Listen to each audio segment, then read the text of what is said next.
When the divorce papers were finally signed, she smiled as if a heavy burden had been lifted off her shoulders. I remember that moment vividly. Her eyes were bright, her tone light, and her laughter echoed in the lawyer's office as if the end of our marriage was a celebration. I didn't share her joy. For me, it felt like a chapter one wasn't ready to close had been ripped out of the book of my life. But I didn't stop her. I just stood there, numb, as she walked out of my life without looking back. In the months that followed, I buried myself in work. Late nights at the office became routine, and weekends were filled with anything that could distract me from the silence of my empty apartment. Friends tried to help, but grief isn't something that leaves when you're told to move on. It fades slowly, painfully, and only when it wants to. She, on the other hand, seemed to be thriving. Through mutual acquaintances and the ever-watchful eyes of social media, I saw her traveling, laughing, and starting her own business.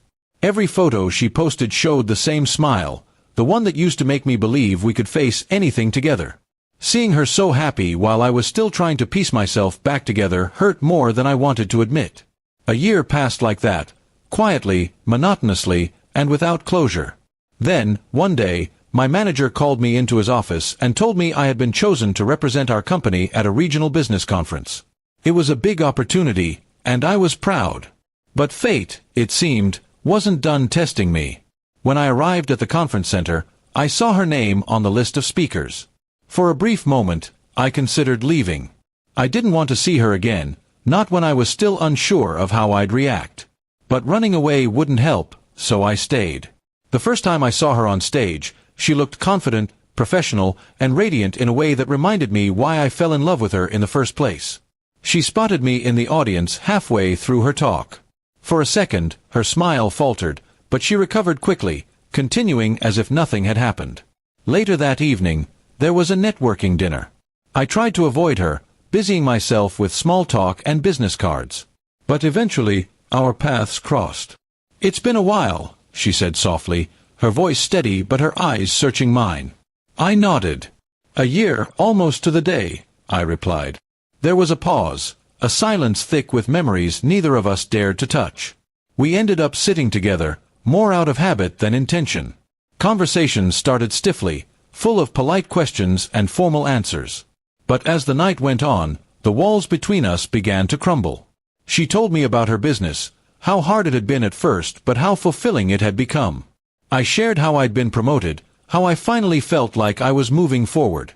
When dessert came, she sighed and said, "You look happier now." It was strange hearing that from her. "It took time," I admitted. "At first, I didn't think I could be." She nodded slowly, stirring her coffee. "I thought leaving was what I needed," she confessed, "but I didn't realize how much I'd miss the calm you brought into my life."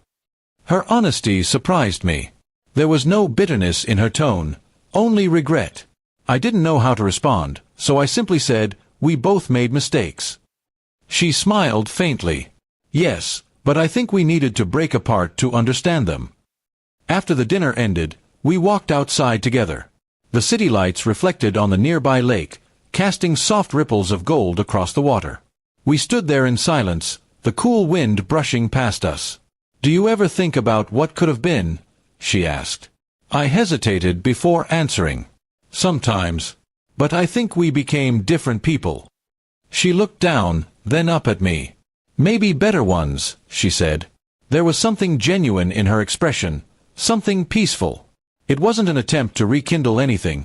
It was a quiet acknowledgement that we had both grown, separately but sincerely. Before we parted ways, she reached out and gently touched my hand. "I'm glad we met again," she said softly. "Me too," I replied, and for the first time in a long while, I meant it. There was no anger, no sadness, just acceptance. As I watched her walk away into the glowing night, I realized that sometimes closure doesn't come through confrontation or apology. It comes through understanding. We had loved, we had lost, and now we had finally let go, not out of pain, but out of peace.